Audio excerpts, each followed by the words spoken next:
এই মুহূর্তে ব্যথিত, হার্ট, দুঃখিত যে তার যে লেগেসি সেটাকে মানুষের কাছে না, আমরা অসম্মান হোক, কেউ অসম্মান করুক সেটা আমরা চাই না। যারা নিন্দুক তারা আগেও করে এসছে, এখনো করছে। কিন্তু যদি সম্মান তোমাকে সত্যিই দিতে হয়, প্রপার ওয়েতে দাও। আজকে আমরা পরিবার রেজিস্ট করছি, without any information, without any মানে কোনোভাবে কোনো কিছু কোনো দিক থেকে আমরা জানতে পারিনি, আমাদেরকে তোমরা নো ওয়্যার করে দিচ্ছ। ওয়াই? কেন? আমাদের অপরাধটা কোথায়?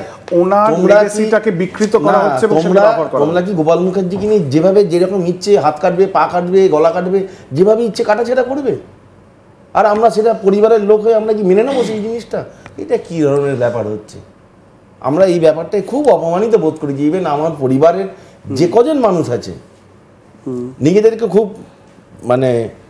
খুব খারাপ লাগছে এই জায়গাটা।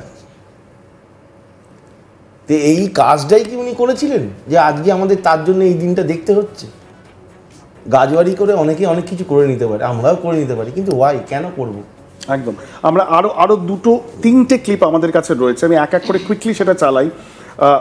পাকিস্তানের সাথে যে লড়াই, মানে পাকিস্তান হওয়ার যে পরিকল্পনা, যেটা তখন মানে আগুনের মতো ছড়িয়ে পড়েছিল, সে কথা অবশ্যই ডাইরেক্ট অ্যাকশন দিয়ে আপনারা বললাম সুরাওয়ার্দি, তিনি সেই মুহূর্তে ক্ষমতায় রয়েছেন বাংলায়।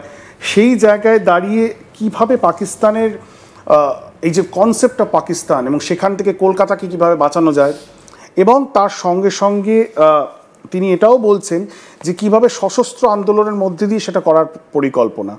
যে যখন একদিকে তিনি রক্ষা করার চেষ্টা করলেন, পরবর্তীকালে এক দুদিন পরে দেখলেন যখন রিট্যালিয়েশন করা ছাড়া কোনো উপায় নেই, কারণ দাঙ্গা তো তিনি সারা কলকাতার দাঙ্গা তো আটকাতে পারেননি, কিন্তু ওই সেন্ট্রাল কলকাতার এলাকাতে তার পাড়াটাকে বাঁচাবার পরেও তিনি যখন দেখলেন হিন্দু মুসলিম নির্বিশেষে তাও হচ্ছে, এখান থেকে খবর আসছে 2জন মানুষ মারা গেছে, ওখান থেকে খবর আসছে আরও কিছু মানুষ মারা গেছে, দাঙ্গা হচ্ছে, তখন তাকে সংগঠিত করতে হলো। এবং তিনি সংগঠিত করে সবাইকে, ইয়াং ছেলেপুলেদের সশস্ত্র তাদেরকে অস্ত্রশস্ত্র দিয়ে সংগঠিত করে, এবং তিনি এই গল্পও বলেছেন যে সেই সময় দ্বিতীয় বিশ্বযুদ্ধ, আমেরিকান সেনা কলকাতায় ছিল, তাদের কাছ থেকে কিভাবে আর্মস কেনা হয়েছিল পয়সা দিয়ে, এবং সেই আর্মসকে কিভাবে ব্যবহার করা হয়েছিল এই আন্দোলনের ক্ষেত্রে, সেসব তিনি বলেছেন। ছোট্ট একটা স্নিপেট শোনাবো যে পাকিস্তান হতে দেবেন না, কলকাতাকে কিভাবে পাকিস্তানে যেন চলে না যায় সেটি তার মূল লক্ষ্য কীরকম ছিল, এবং তার ফলে যদি সশস্ত্র আন্দোলন করতে হয় তাহলে তিনি সেটার জন্য প্রস্তুত। এই কথাটা তিনি কি বলেছেন সেটা আপনাদেরকে শোনাবো।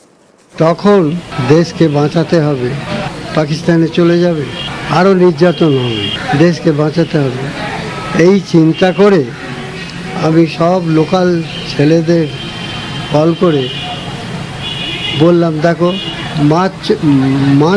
মারছো বা মারবে, ওরাও যা করছে তোমরাও তাই করবে, তবে এখন দেখছি বর্বরতা দ্বারাই বর্বরতা দমন হবে। সুতরাং ওরা যদি কানে শোনো যে একটাকে মেরেছে, তোমরা 1 to 10 করবে, তোমরা 10টাকে মারবে, তবে এটা বন্ধ হবে। মারবে মানে আধমারা করবে না, একদম খতম করবে। সুতরাং এই রূপটাও রয়েছে যেখানে তিনি অস্ত্র তুলে নিচ্ছেন, সশস্ত্র আন্দোলনে বিশ্বাসী, এবং তিনি বলছেন কেউ যদি মারতে আসে তাহলে তুমি তাকে মারবে এবং ছেড়ে কথা বলবে না। আমার মনে হয় ইতিহাস সাদা কালোয় বোঝা খুব মুশকিল। ইতিহাস নুয়ান্স, তার অনেক পরত থাকে, পেঁয়াজের খোসার মতো একটা একটা করে পরত ছাড়াতে হয়।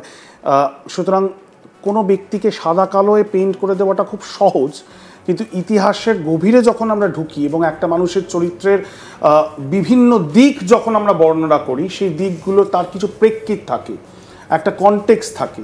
সুতরাং একদিকে আমরা যেমন দেখালাম যে তার যে মানসিকতা ছিল, স্পষ্ট হয়ে যাচ্ছে যে তিনি কিন্তু একজন সেকুলার মানুষ ছিলেন, যিনি চূড়ান্তভাবে জাতীয়তাবাদী।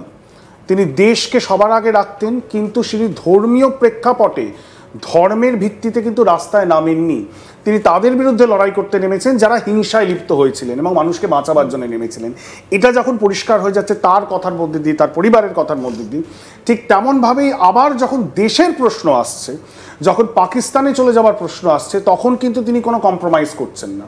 তিনি বলছেন অস্ত্র তুলে নিতে হবে, একের বদলে 10 জনকে মারতে হবে এবং একেবারে মেরে আসতে হবে। সেখানে তিনি একেবারেই আনঅ্যাপোলজেটিক বলা যেতে পারে, সেখানে কোনো ছাড়াছাড়ি ব্যাপার নেই, 1 ইঞ্চি জায়গা ছাড়ার জায়গা নেই একেবারেই, মানে জবাব মার, এটাই মানে ট্রুলি নেতাজির ভক্ত, সেটা স্পষ্টতই প্রমাণ হয়ে যাচ্ছে তার এই কথার মধ্যে দিয়ে। 100%।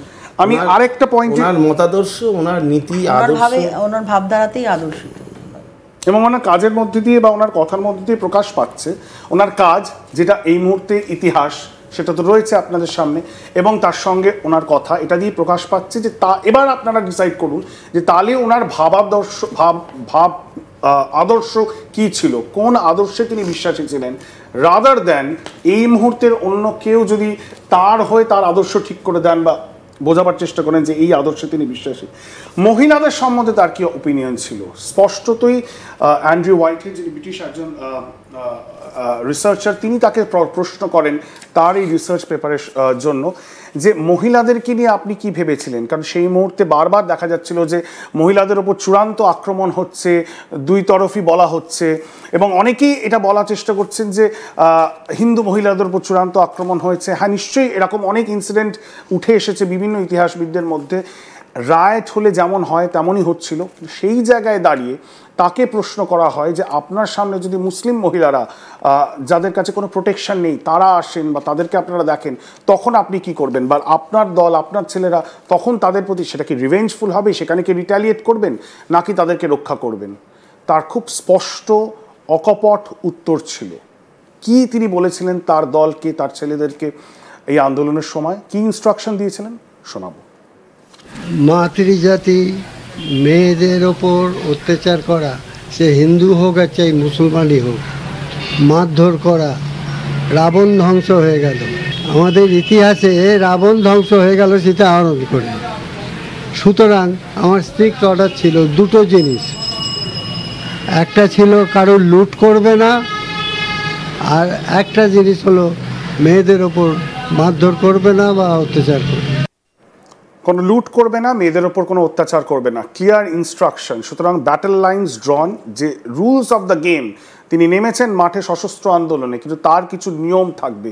তিনি কিন্তু অর্ডিনারি কোনো একজন, যেটাকে ওনারা তাদের চিঠিতে লিখেছেন যে একজন কমিউনাল থাগ, মানে একজন সাম্প্রদায়িক গুন্ডা যার কোনো নীতি আদর্শ নেই, সেটা কিন্তু তিনি নন। তিনি একজন নীতি আদর্শবান মানুষ হিসাবেই তার বক্তব্যের মধ্যে দিয়ে প্রকাশিত হচ্ছে, এবং সেটাই তার পরিবার জানাচ্ছে। আমার শেষ যেটা নিয়ে হয়তো, যেটা সবচেয়ে গুরুত্বপূর্ণ, পারহ্যাপস সবচেয়ে গুরুত্বপূর্ণ পয়েন্ট, গোপাল পাঠাকে একটা সাম্প্রদায়িক চরিত্র হিসেবে দেখাবার এক অংশের প্রচেষ্টা, সেটা নিয়ে আপনাদের সামনে তুলে ধরলাম।